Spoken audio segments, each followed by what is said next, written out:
মনোবিজ্ঞানের ভাষায় কৃতি ছাত্রছাত্রীদের উৎসাহিত না করলে তাদের মনোবল ভেঙে যায়। এই বিজ্ঞান বার্তাকে পাথেয় করেই মধ্যমগ্রাম পৌরসভার তরফ থেকে মধ্যমগ্রামের নজরুল মঞ্চে গণেশ চতুর্থীর সন্ধ্যায় আয়োজিত হয় কৃতি ছাত্রছাত্রীদের সম্বর্ধনা প্রদান অনুষ্ঠান। মূলত কৃতি ছাত্রছাত্রীদের সম্বর্ধনা প্রদানের মাধ্যমেই তাদের মনোবল বৃদ্ধি করাই এই অনুষ্ঠানের মূল লক্ষ্য এবং উদ্দেশ্য। এই দিনের অনুষ্ঠানে প্রধান অতিথি হিসেবে উপস্থিত ছিলেন বারাসাতের চতুর্থবারের তৃণমূল সাংসদ ডাক্তার কাকলি ঘোষ দস্তিদার এবং রাজ্যের খাদ্যমন্ত্রী রথীন ঘোষ। এদিন কৃতি ছাত্রছাত্রীদের সম্বর্ধনা প্রদান করেন সাংসদ কাকলি ঘোষ দস্তিদার এবং মন্ত্রী রথীন ঘোষ। পাশাপাশি এদিনের অনুষ্ঠানে উপস্থিত ছিলেন বারাসাত পৌরসভার চেয়ারম্যান অশ্বিনী মুখোপাধ্যায়, মধ্যমগ্রাম পৌরসভার চেয়ারম্যান নিমাই ঘোষ। সমগ্র অনুষ্ঠানের পরিচালনায় ছিলেন পৌর পরিষদ সদস্য অরবিন্দ মিত্র এবং মধ্যমগ্রাম পৌরসভার প্রত্যেক ওয়ার্ডের পৌরপিতাগণ। এদিন পড়াশোনার প্রয়োজনীয়তার পাশাপাশি জীবনের পাঠ শিখিয়েছেন সাংসদ। কাকলির মতে সমাজের পাশে না দাঁড়ালে সেই পুঁথিগত শিক্ষা মূল্যহীন। পাশাপাশি রথীন ঘোষও ছাত্রছাত্রীদের দিয়েছেন বিশেষ বার্তা।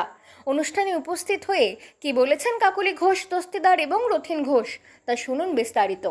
ধরেই কিন্তু আজকে ছাত্রছাত্রীরা এখানে ভালো ফল করে সম্বর্ধনা নিতে এসেছে। যে ছাত্রছাত্রীরা খুব ভালো ফল করে এখানে এসেছে তাদের বলবো জীবনের পথে এগিয়ে যাও। মনস্থির করতে হবে যে আমাদেরকে খুব ভালো মানুষ একটা পড়াশোনা, কারণ হয়তো মাধ্যমিক বা 2 বছর পরে আবার উচ্চ মাধ্যমিক, এই দুটো নম্বর বেশি পেলেই কিন্তু জীবনটা চলবে না। এবং তার সাথে সাথে আমার একটু জ্ঞান দেওয়ার স্বভাব আছে, বুড়ো মানুষ, বহুদিন ধরে আমি কিন্তু শিক্ষকতাও করছি চিকিৎসা বিজ্ঞানে, অর্থাৎ ডাক্তারির টিচার। সেই জন্য একটু বক বেশি করি, বাচ্চাদের দেখলে আরেকটু বলি। আমি বলি জীবনটা কিন্তু শুধু লেখাপড়া নয়, জীবনে কিন্তু সৎ পথে চলাটাও একটা ভীষণ বড় পরীক্ষা। এবং আমরা কিন্তু আমি এই পাড়া মানে এখান থেকে 10 মিনিট ভেতরে গিয়ে গ্রামের মধ্যে যেখানে স্কুলে পড়ার সময় সারাদিন বিদ্যুৎ থাকতো না, সেই রকম একটা গ্রামের মেয়ে, যেখান থেকে আমি দমদমের অক্সিলিয়াম কনভেন্টে যেতাম, সেখান থেকে পাশ করে আবার তারপরে এখান থেকেই রাজি করে যেতাম 93 রুটের বাসে করে, যে বাস রুটটা আমার বাবার তৈরি, বাবার চালু করা, যে রাস্তা দিয়ে যেত সেটাও আমার বাবার তৈরি। সেখান থেকে যেতাম আসতাম জয়েন্ট এন্ট্রান্স পাশ করার পরে। সেখান থেকে চিকিৎসা বিজ্ঞানের পরে আমি লন্ডনের কিংস কলেজ থেকেও ডাক্তারি পড়েছি। কিন্তু আজকে যেন আমি ডাক্তার বলতে গিয়ে কেমন মনে হচ্ছে যে সমাজে সবাই বোধহয় আমাদের দিকে তাকাচ্ছে, সবাই বোধহয় আমাদের নিয়ে কিছু কটু কথা বলছে।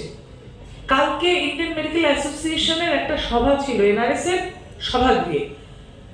সেখানে যারা আইএম এর নেতাজি স্বাধীনতা সংগ্রামের আগে একটা বই লিখেছিলেন, একটা তরুণের কি স্বপ্ন হওয়া উচিত।